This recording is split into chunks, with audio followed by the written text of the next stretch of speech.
गोवा सरकारान तयार केल्ल्या दीनदयाळ आरोग्य विमा येवजणेखाला 3 किंवा ताचेपेक्षा कमी सदस्य आशिल्ल्या कुटुंबाक वार्षिक 2.5 लाखांचे उपचार मान्यता प्राप्त हॉस्पिटलांत घेवपाक मेळटले।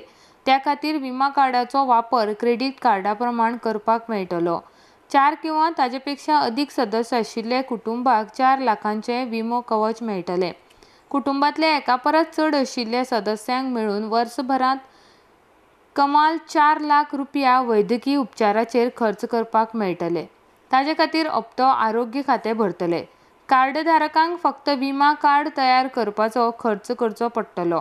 3 किंवा ताचेपेक्षा कमी सदस्य आशिल्ल्या कुटुंबाक 200 रुपया तर 4 किंवा ताचेपेक्षा अधिक सदस्य आशिल्ल्या कुटुंबाक 300 रुपया भरपाचे पडटले।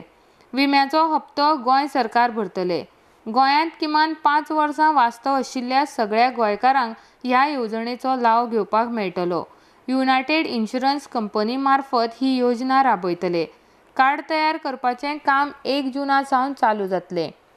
ह्या येवजणेचेर गोंय सरकार सुमार 100 कोटी खर्च करतले आसून सरकारी हॉस्पिटलांनी उपचार घेवपी विमोधारकां कडल्यान सुमार 50 कोटींचो महसूल मेळटलो असो अंदाज आसा।